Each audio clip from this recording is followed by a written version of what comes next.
ubutane bagamije kugabana imitungo.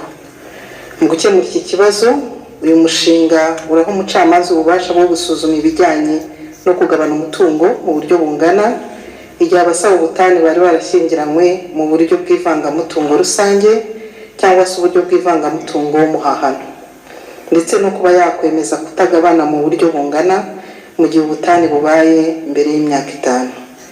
Ibi biri mu ngingo ya 156 igika cya 2 n'161 igika cya 2. Igihe cy'imyaka 5 cyashingiweho muri uyu mushinga w'itegeko gikomoka ku bushakashatsi bwagaragaje ko mu bindi bihugu bavuga ko habayeho gushyingirwa kw'igihe gito, icyo bakunze kwita short marriages, iyo habayeho ubutane mu gihe kingana n'imyaka 4 cyangwa se kiri munsi y'iyo myaka. Mu Rwanda kandi ubushakashatsi bwa NISR bwagaragaje ko mu mwaka wa 2019 ubutane bwazamutse bukagera ku kigero 20.9% ku bamaze igihe kitarenze imyaka 4 babana, mu gihe byari ku kigero cya 35.7% ku bamaze igihe kingana hagati y'imyaka 5 n'7. Ufatiye ku mwaka umwe kugeza kuri 5, imibare yakwiyongera ikaba yarenga ibi bipimo ngaragaje haruguru. Imyaka 5 kandi ishingira ku gihe umuntu yemerewe gusaba no kuba yahabwa ubwenegihugu bw'ubunyarwanda bushingiye ku ishyingirwa. Ikindi kibazo cyagaragaye ni ikijyanye no gutanga cyangwa kugurisha imitungo y'abashyingiranywe bikorwa n'umwe batabyemeranijwe. Kuri iki kibazo uyu mushinga w'itegeko uteganya ko umutungo wanditse kuri umwe mu bashyingiranywe ubarirwa mu mutungo wabo mu buryo bw'ivangamutungo rusange. Umutungo ntushobora kugurishwa, gutangwa cyangwa kuwikuraho abashyingiranywe bombi batabyemeranijweho. Aha ni mu ngingo y'155 igika cya 4. Ikibazo cyo kudaha agaciro imirimo yo kwita ku rugo idahemberwa mu gihe cyo kugabana imitungo biturutse ku butane, icyo mu ndimi z'amahanga bita unpaid care work. Uyu mushinga urateganya ko mu gihe cy'urubanza rw'ubutane ni bumwe avuga ko mugenzi we batagabana mu buryo bungana, umucamanza azajya aha agaciro iyo mirimo kari hagati y'10 na 39% by'agaciro k'imitungo bungutse ariko ihari mu gihe cy'ubutane. Ahangaha 10 na 39% byashingiye ku bipimo byagaragajwe n'umuryango mpuzamahanga w'umurimo ILO, ugaragaza ko iyi mirimo idahemberwa igira agaciro kari hagati y'10 na 39% mu bijyanye na raporo ya GDP. Hari ikibazo cy'uko bafite ubumuga bwo kutumva, kutavuga cyangwa kutabona batabasha guhabwa neza serivisi zo mu irangamimerere, cyane cyane igihe cyo gushyingirwa. Uyu mushinga urateganya ko umwanditsi w'irangamimerere ashobora gusaba urwego rufite mu nshingano abafite ubumuga kugena umukozi ufite ubumenyi bwihariye wunganira ufite ubumuga igihe bibaye ngombwa. Hari ikibazo cy'igihe kirekire urukiko rukoresha mu kunga abashaka ubutane ariko ntibitanga umusaruro witezwe. Uyu mushinga w'itegeko rigenga abantu n'umuryango wakuyemo gahunda yo kunga abashaka ubutane kuko udatanga umusaruro witezwe, ahubwo ibijyanye no kunga bizajya bikorwa mu nama y'umuryango nk'uko bizaba biteganijwe mu mushinga w'iteka rya minisitiri rigena inshingano, imiterere n'imikorere by'inama y'umuryango. Ikindi ni uko igihe kirekire cyo kunga abashaka ubutane gituma bamwe bahohotera abandi ndetse rimwe na rimwe hakaba n'abahatakariza ubuzima. Ikibazo cy'ubutane mu gihe ku bana bitagishobotse kubera kudahuza kw'abashyingiranywe, uyu mushinga w'itegeko wayongeyemo nk'imwe mu mpamvu zo gusaba ubutane iyo abasaba ubutane bavuga ko ku bana bitagishobotse kubera kudahuza. Hari ikibazo cy'umwimerere w'irage ryakozwe mu buryo bw'inyandiko bwite. Hari impaka zivuka nyuma y'urupfu rwa nyakwigendera hagati y'abazungura zishingiye ku ihindurwa rya bimwe mu bikubiye mu irage, aho bamwe bashinja abandi gukora inyandiko mpimbano, rimwe na rimwe zikavamo ibirego nshinjabyaha. Hitawe ku mubare munini w'abanoteri bigenga n'abakozi ba leta bafite izo nshingano, uyu mushinga w'itegeko urateganya ko irage rizajya rikorwa mu buryo bw'inyandiko mpamo. Ni mu ngingo ya 367. Hari ikibazo cyo kuba wapfakaye yegukana imitungo yose ya nyakwigendera akayikoresha uko ashatse, bikabangamira uburenganzira bw'abazungura ba nyakwigendera.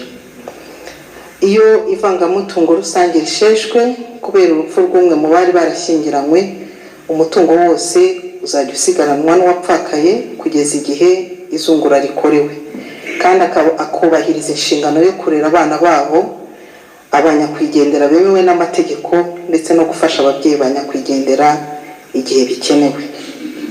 Hari ikibazo cyo guha abashaka gushyingiranwa inyigisho zijyanye n'umubano ku munsi wa nyuma, ndetse n'ikijyanye gutangaza mu ruhame uburyo bw'imicungire y'umutungo bahisemo, ugasanga bitabiriye ishyingirwa bazamura ijwi mu cyumba kiberamo gushyingira abageni. Uyu mushinga uteganya ko abashaka gushyingiranwa bazajya bandikisha uburyo bw'imicungire y'umutungo wabo mu minsi 7 mbere y'ishyingirwa, aho ni mu ngingo ya 203 gika cya mbere, ukanabuza umwanditsi w'irangamimerere gutangaza ubwo buryo mu ruhame. Aha ni mu ngingo ya 206 gika cya mbere. Hari ikibazo cyo kubera umubyeyi umwana bikozwe n'umunyamahanga, byakorwaga hirengagizwa zimwe mu ngingo n'amabwiriza bigenga, bigateza impaka mu gihe umwana agomba kuva mu Rwanda ajya kuba hanze cyangwa mu mahanga. Uyu mushinga w'itegeko uragaragaza neza uburyo bubiri bwo kubera umwana umubyeyi. Mu buryo bwa mbere bukorwa n'abanyagihugu, buzajya bukorwa n'abanyarwanda batuye mu Rwanda gusa, ingingo ya 323, naho abanyamahanga baba batuye mu Rwanda cyangwa bakorera mu Rwanda bazajya bakoresha uburyo bwo kubera umwana umubyeyi mpuzamahanga cyangwa adoption internationale. Hari zimwe mu ngingo zitajyanye n'igihe, cyane cyane ku ikoreshwa ry'ibitabo mu irangamimerere. Ahangaha habayeho guhuza inyito ziranozwa bijyanye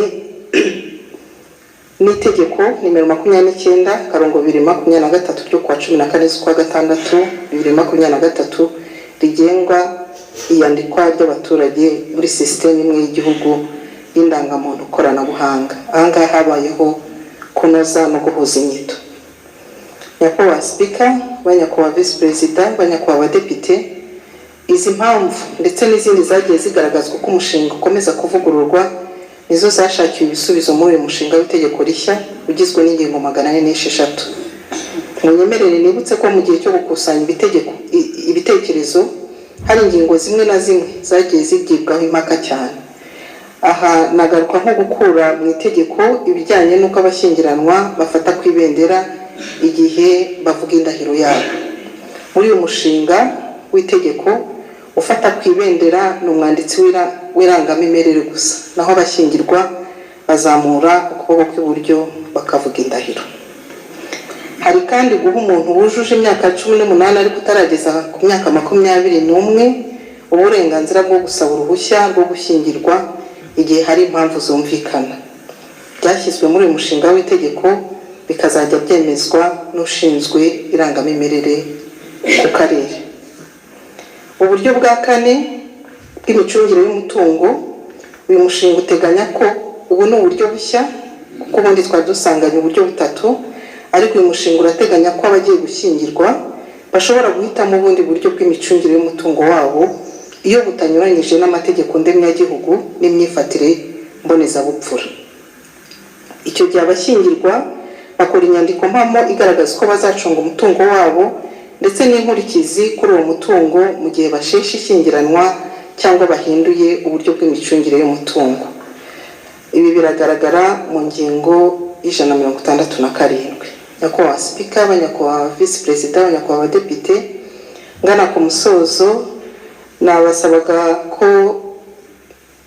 mwakwemeza ishingiro ry'umushinga w'itegeko rigenga abantu n'umuryango, kubera ko rizafasha mu gukemura bimwe mu bibazo bigaragara mu muryango nyarwanda. Ibi bizihutisha ibibazo bigezwa mu nkiko ndetse bikazafasha kubaka umuryango nyarwanda ushoboye.